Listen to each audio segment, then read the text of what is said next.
Bugun men pensionerlar uchun juda muhim masalani tushuntirib beraman. Ayrim holatlarda pensiyadan ushlab qolingan, noto'g'ri hisoblangan yoki vaqtida to'lanmagan pullar qaytarilishi mumkin. Bu gap faqat 1-2 kishiga emas. Pensiya olayotgan har bir inson va ularning farzandlari yaqinlariga ham tegishli. Chunki ko'pchilik pensiya kartasiga qancha tushsa, shuni to'g'ri deb qabul qiladi, lekin amaliyotda xatolar ham bo'ladi. Hujjat yetishmasligi sababli kam hisoblangan holatlar ham bo'ladi. Ortiqcha ushlab qolishlar ham uchraydi. Shuning uchun men bugun masalani oddiy tilda aniq misollar bilan tushuntiraman. Qaysi pullar qaytariladi? Qaysi holatda qaytarilmaydi? Kim xavotir olish kerak? Kim tinch bo'lishi mumkin? Va eng muhimi, pensioner o'z pulini talab qilish uchun nima qilishi kerak? Agar siz yoki oilangizda pensioner bo'lsa, bu videoni oxirigacha ko'ring. Hozirning o'zida kanalga obuna bo'lib qo'ying va videoga like bosing. Chunki bunday ma'lumotni vaqtida bilgan odam o'z haqqini yo'qotmaydi. Avval qanday edi? Ko'p yillar davomida pensionerlar pensiya tayinlangandan keyin uni deyarli tekshirtirmasdi. Masalan, odam pensiyaga chiqadi, pensiya jamg'armasiga hujjat topshiradi, unga ma'lum miqdor belgilanadi. Keyin har oy shu pul kartaga yoki naqd shaklda keladi. Ko'pchilik davlat hisoblab bergan bo'lsa, demak hammasi to'g'ri deb o'ylaydi. Lekin hayotda ish staji to'liq kiritilmagan bo'lishi mumkin. Ish haqi haqidagi ma'lumotlar noto'g'ri olingan bo'lishi mumkin. Bolalikdan nogiron farzand parvarishi, harbiy xizmat, dekret davri yoki boshqa imtiyozli davrlar hisobga olinmagan bo'lishi mumkin. Endi nima o'zgardi? Hozir davlat idoralari ma'lumotlarni elektron bazalar orqali solishtiryapti. Eski hujjatlar qayta ko'rib chiqilyapti. Pensionerning arizasi asosida pensiya ish tekshirilishi mumkin. Natijada ayrim fuqarolarda pensiya noto'g'ri kam hisoblangani aniqlansa, farq puli qaytariladi. Shu bilan birga boshqa tomondan ayrim pensionerlarga ortiqcha to'lov qilingan bo'lsa, qonuniy tartibda qayta hisob-kitob ham qilinishi mumkin. Shuning uchun masalaga shov-shuv sifati emas, huquqiy va moliyaviy masala sifatida qarash kerak. Men eng ko'p uchraydigan holatni aytaman. Pensioner 2019 yilda pensiyaga chiqqan. U 35 yil ishlagan, lekin bazaga faqat 29 yil staj tushgan. Qolgan 6 yil bo'yicha arxiv ma'lumotnomasi keyinroq topilgan. Agar shu 6 yil pensiya miqdoriga ta'sir qilsa, pensiya qayta hisoblanadi. Qayta hisoblangandan keyin o'yiga, masalan, 120 ming so'm farq chiqsa, bu farq qaysi sanadan boshlab berilishi, arizaning topshirilgan vaqti, hujjatning turi va qonunchilikdagi muddatlarga bog'liq bo'ladi. Demak, hamma pensionerga berdan pul tarqatiladi degan gap noto'g'ri. To'lov aniq asos bo'lsa, hujjat bo'lsa, hisob-kitobda farq bo'lsa qaytariladi. Endi men kimlar bu masalaga alohida e'tibor berish kerakligini tushuntiraman. Birinchi guruh pensiyaga chiqqanda ish staji to'liq tasdiqlanmagan odamlar. Masalan, fuqaro 1972 yildan 1935 yilgacha bir zavodda ishlagan, keyin korxona yopilgan. Pensiya tayinlash vaqtida mehnat daftarchasidagi yozuv bor. Lekin ish haqi ma'lumotnomasi topilmagan. Natijada pensiya eng kam ko'rsatkichlar asosida hisoblangan bo'lishi mumkin. Keyinchalik arxivdan ma'lumot topilsa, pensiya qayta ko'rib chiqiladi. Ikkinchi guruh mehnat daftarchasida xato yozuvlar bo'lgan pensionerlar. Ism, familiya bitta harf bilan noto'g'ri yozilgan bo'lishi, tug'ilgan sana mos kelmasligi, korxona nomi o'zgargan bo'lishi mumkin. Bunday xatolar sababli bir necha yil staj hisobga olinmagan holatlar uchraydi. Masalan, ayol kishi 1995 yildan 1992 yilgacha tikuv fabrikasida ishlagan, lekin mehnat daftarchasida otasining ismi qisqartirib yozilgan. Pensiya tayinlashda bu davr bo'yicha qo'shimcha tasdiq so'ralgan, u esa hujjat topa olmagan. Oradan vaqt o'tib, arxivdan buyruq nusxasi yoki ish haqi varaqasi topilsa, bu davrni tiklash mumkin. Uchinchi guruh nogironlik pensiyasi. Boquvchisini yo'qotganlik pensiyasi yoki yoshga doir pensiya oluvchilar ichida oilaviy holati o'zgargan, lekin bu haqda vaqtida xabar bermaganlar. Bu yerda ehtiyot bo'lish kerak. Ba'zan pul qaytarilishi emas, aksincha ortiqcha to'lov masalasi chiqishi mumkin.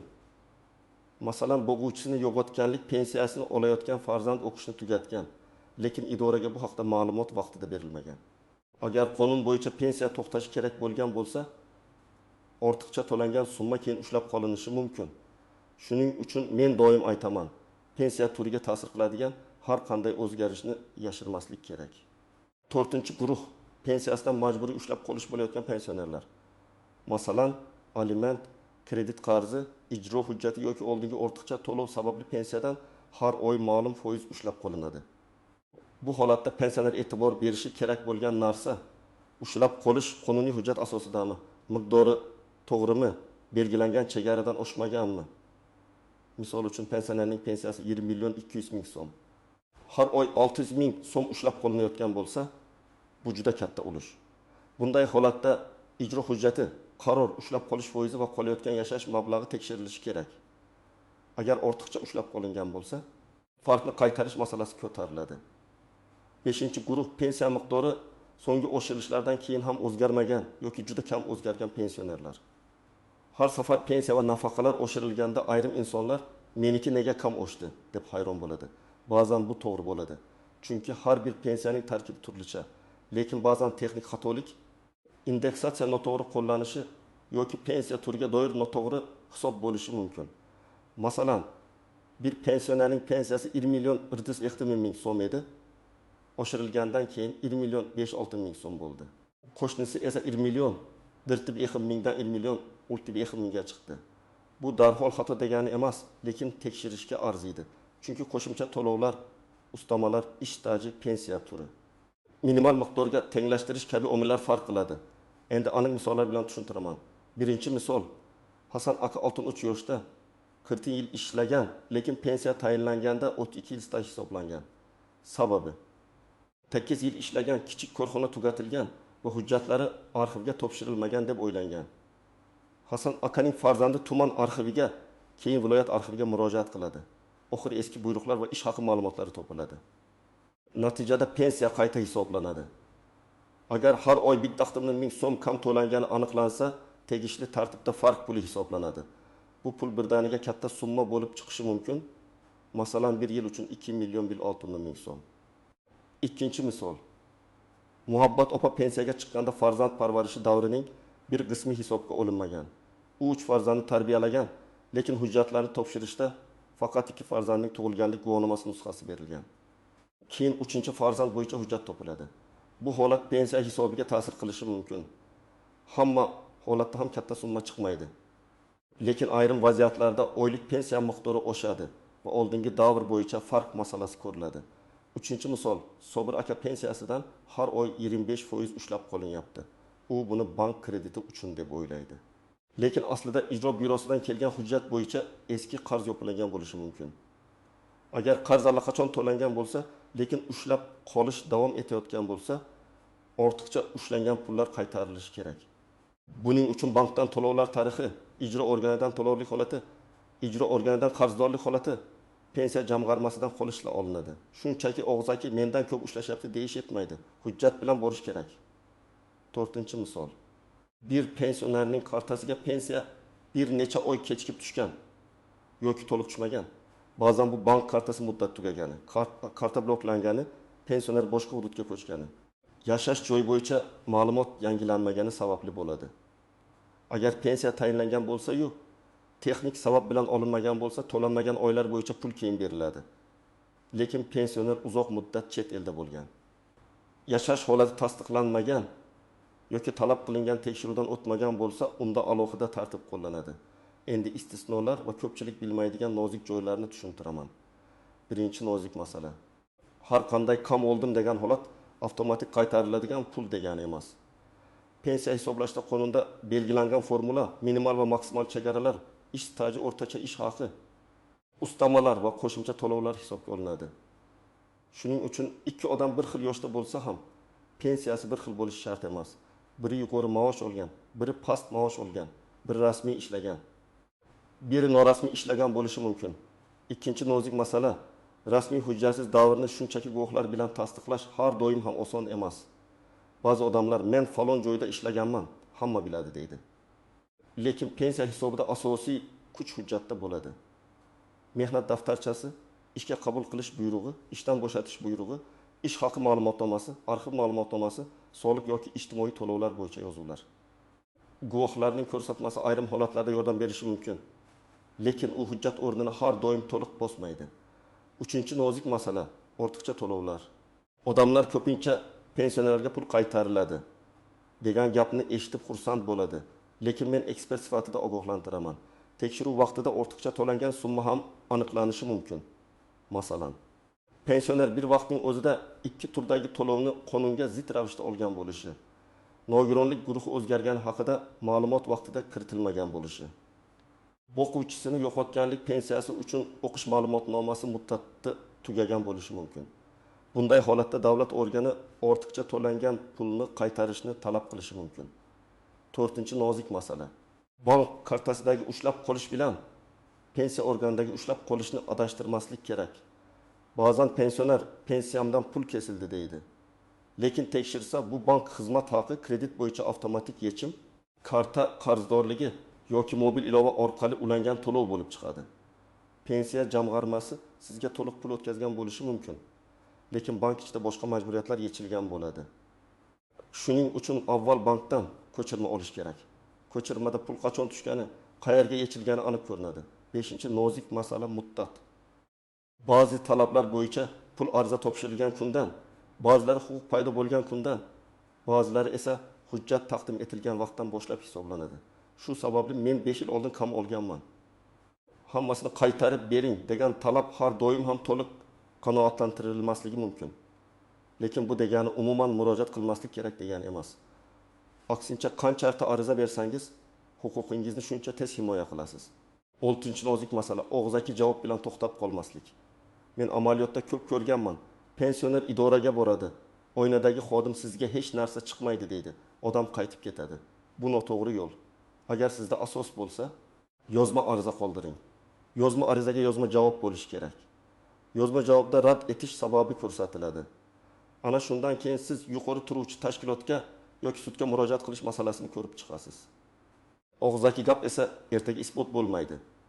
7-nozik masala firibgarlardan ehtiyot bo'lish. Pensionerlarga pul qaytariladi. Kartangiz raqamini yuboring, SMS kodini ayting. Men ro'yxatga kiritib qo'yaman degan gaplarga ishonmang. Hech bir rasmiy idora sizdan telefon orqali SMS kod so'ramaydi.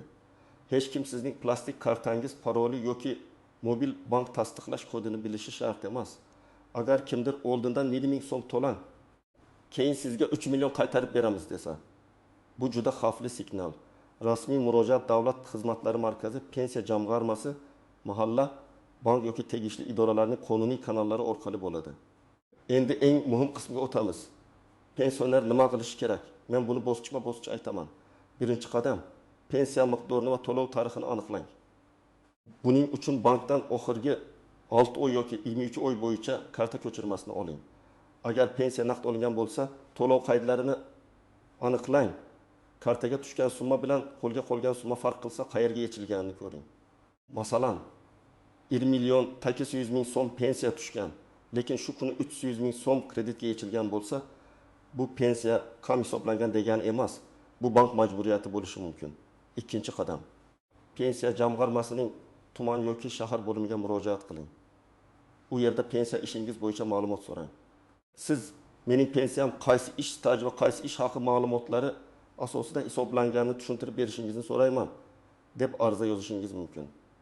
Arizada telefon raqamingiz, yashash manzilingiz, pasport ma'lumotlaringiz va pensiya turi ko'rsatiladi. Eng muhimi, arizani ro'yxatdan o'tkazing yoki elektron tarzda yuborsangiz, yuborilganini tasdiqlovchi ma'lumotni saqlab qo'ying.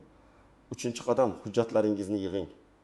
Asosiy hujjatlar: pasport yoki ID karta, pensiya guvohnomasi bo'lsa, mehnat daftarchasi, harbiy xizmat bo'yicha hujjatlar, farzandlarning tug'ilganlik guvohnomalari, nikoh yoki familiya o'zgarganini tasdiqlovchi hujjatlar, ish haqi ma'lumotnomalari, arxiv ma'lumotnomalari, nogironlik bo'yicha tibbiy ijtimoiy ekspertiza hujjatlari, boquvchisini yo'qotganlik holatida o'lim guvohnomasi va qarindoshlikni tasdiqlovchi hujjatlar.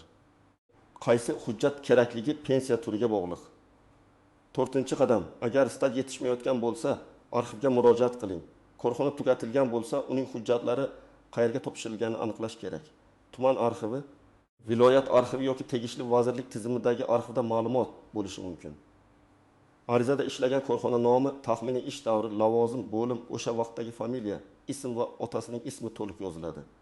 Masalan, 1982 yil mart oyidan 1990 yil iyun oyigacha falon kombinatda tikuvchi bo'lib ishlaganman. Ishga qabul qilish va ishdan bo'shatish buyruqlari hamda ish haqi ma'lumotlarini berishingizni so'rayman deb yozish kerak. 5-qadam.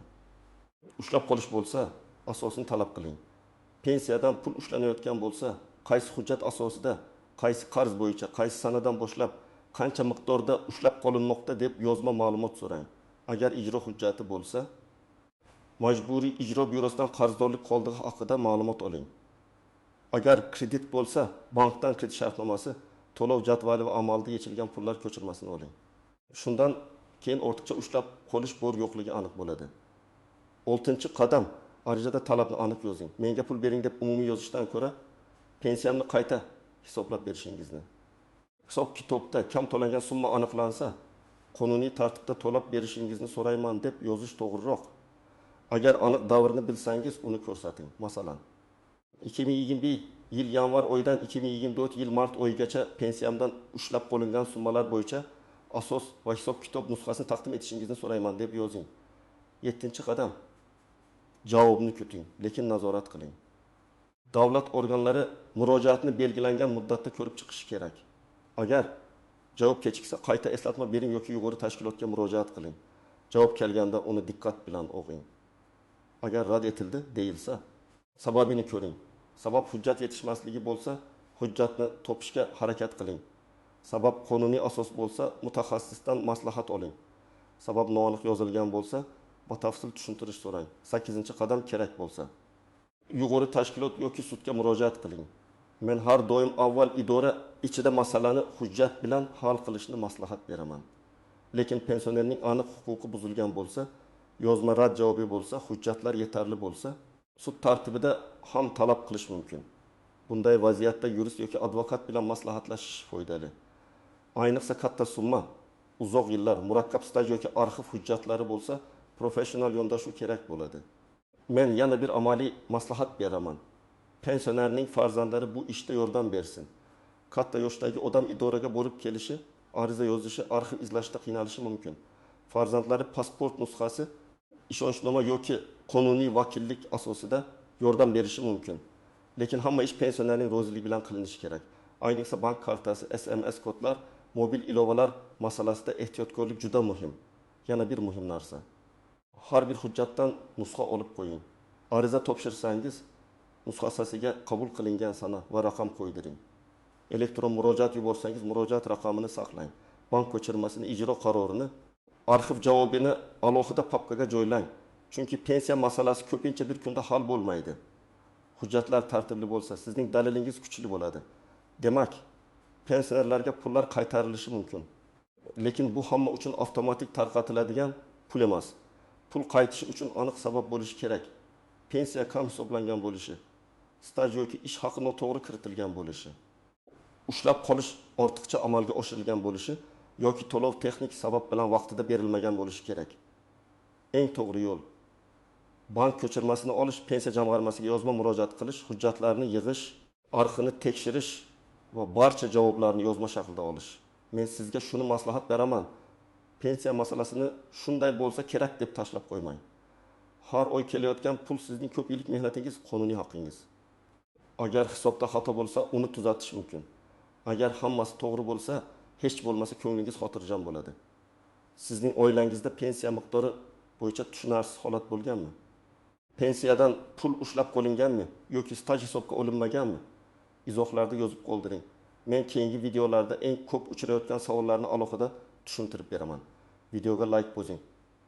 Kanalga obuna bo'ling va bu ma'lumotni pensioner yaqinlaringizga yuboring. Chunki ko'p odamlar o'z haqqini aynan bilmagani uchun talab qilmaydi.